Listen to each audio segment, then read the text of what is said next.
शिवपुर गांव में बबीता अपनी दो बेटी शर्मीली और सुमन के साथ एक छोटे से घर में रहती थी।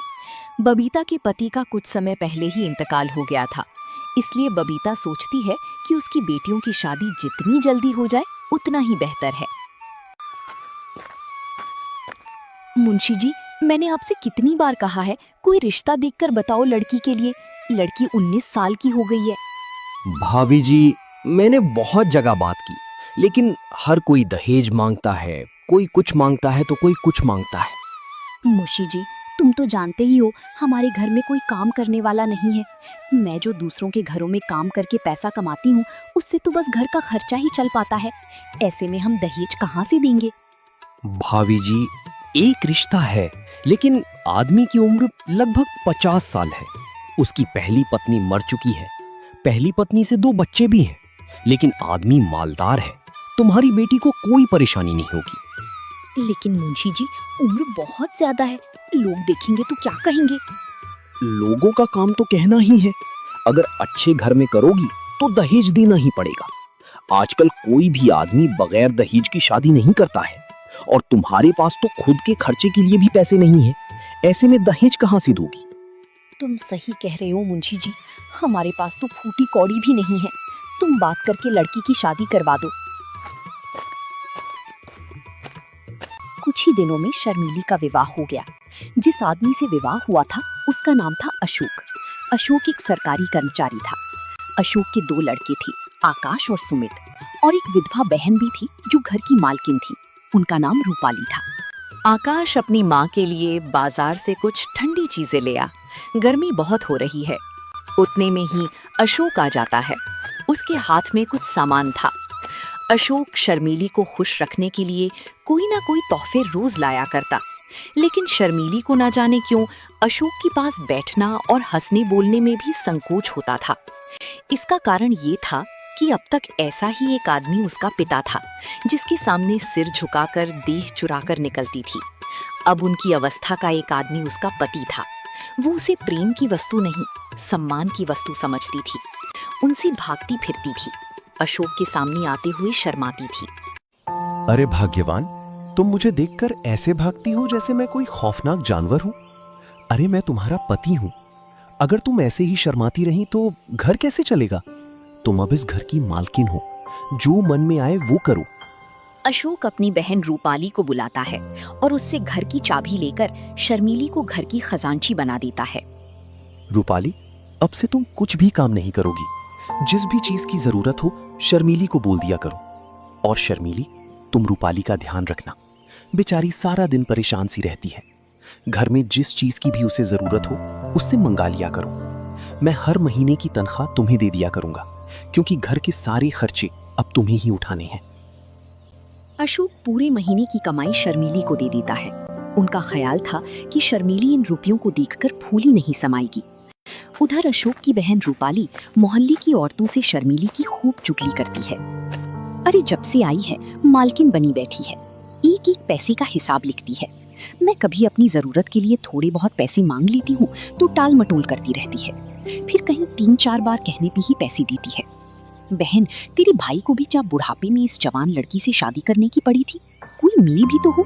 देखने में उनकी बेटी लगती है। अपनी शादी ना करके अशोक की शादी कर लेता तो सही रहता। अरे चल बहन, मैं चलती हूँ। पता नहीं निगोड़ी घर में क्या कर रही होगी। बच्चे स्कूल से आने ही वाले होंगे। चल के देखती हूँ खाना बनाया है कि नहीं, कहीं बच्चे भूखे तो नहीं बैठे रहे। रूपाली उस दिन से शर्मीली से जलने लगी थी जब से अशोक ने उसे घर का खजांची बना दिया था। रूपाली हर वक्त शर्मीली को अच्छी बुरी सुनाती थी और उस पर नई नई आरोप लगाती थी। एक दिन शर्मीली छत पर किसी काम के लिए जाती है तो रूपाली कहती है, अरे ना लाज है ना शर्म, निगोड़ी ने हया भून खाई है।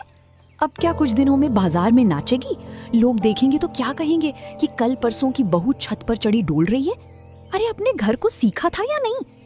दीदी, मैं कपड़े लेने गई थी, आंधी बहुत तेज आ रही थी, कपड़े कहीं उड़ ना जाएं इसलिए मैं चली गई थी।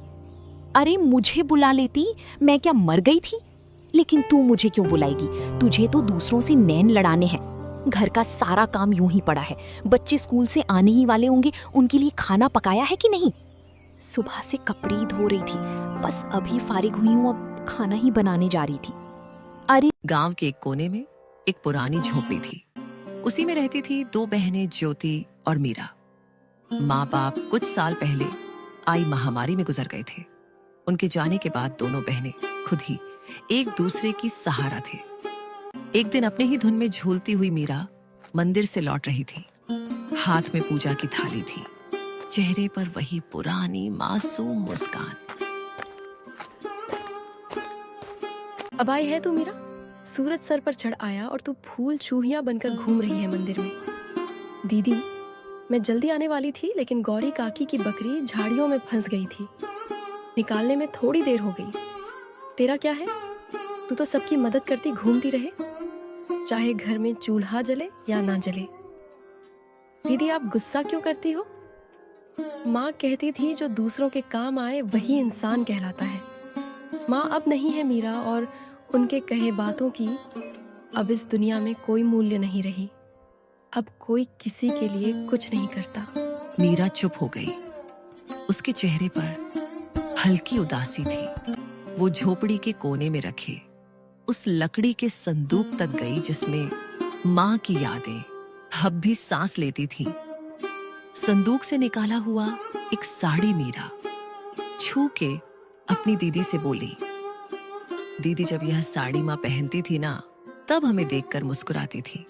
कहती थी तुम दोनों एक दूसरे का सहारा बनना। मीरा की बात सुनते ही ज्योति का चेहरा नम हो गया और उसकी आंखें पल भर को भीग गई।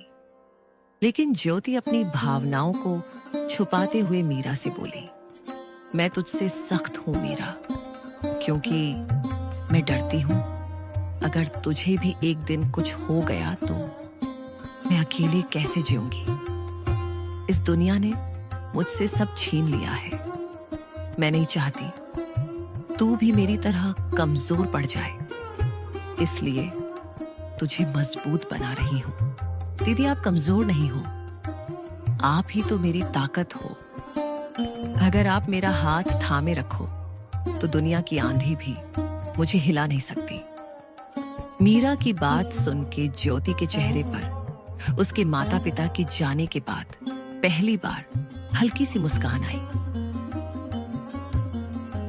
उसी समय गांव की पगडंडी पर 3 परछाइयां उनकी झोपड़ी की तरफ बढ़ रही थी। धर्मपाल, बिमला और उनका बेटा कमल, वह थे बहनों के सगे चाचा चाची। अरे ज्योति, कैसी है मेरी बच्ची? तू ठीक तो है ना? बहुत मुश्किल से जिंदगी बीता रहे होगे ना भैया भाभी के जाने के बाद? हम ठीक हैं चाचा जी, अब जो है उसी में खुश हैं।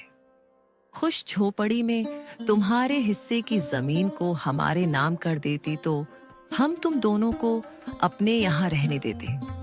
तुम दोनों बहुत खुश रहती हमारे साथ। हाँ मां, तुम सही कह रही हो। इनका घर भी पुराना हो चुका है और अब ये जमीन भी यूं ही पड़ी है, बर्बाद हो रही है। ये सब सुन के ज्योति की आंखों में आग सी चमक उठी। हमें किसी की जरूरत नहीं। बाबूजी की जमीन हमारी माँ और बाबूजी की आखिरी निशानी है, उसे हम यूं ही नहीं छोड़ेंगे। अरे बेटी, तुम्हारी जो खेतों की जमीन है वह भी तो बंजर ही पड़ी हुई है ना। और वैसे भी दुनिया समझदारी से चलती है और औरतें खेत नहीं जोतती। देख लेना, एक दिन रोती हुई आओगी हमारे पास, तब समझ आएगा कि रिश्तेदारों से मुंह नहीं मोड़ा करते। ज्योति को यह सब सुनाकर तीनों वहां से निकल गए। लेकिन मीरा यह सब घर के अंदर से सुन रही थी। यह सुन के उसका चेहरा उतर गया। दीदी, क्या सच में हम अकेले पड़ जाएंगे? वो लोग हमारी जमीन लेना चाहते हैं ना? हाँ मीरा, पर जब तक मैं जिंदा हूं कोई हमारी जमीन छू भी नहीं सकता। तुझे कुछ नहीं होने दूंगी। रात को चूल्हे के आगे बैठी हुई मीरा अपनी दीदी से बोली, दीदी, माँ की साड़ी मैंने संभाल के फिर से संदूक में रख दी है। और हाँ दीदी, कल भागवत कथा है गांव में, चलोगे ना? मन को थोड़ा शांति मिलेगा सुन के। लोग बातें बनाते हैं मीरा, ताने मारते हैं और सोचते हैं कि हम प्रसाद के लालच में जाते हैं, पर हम तो अच्छे हैं ना।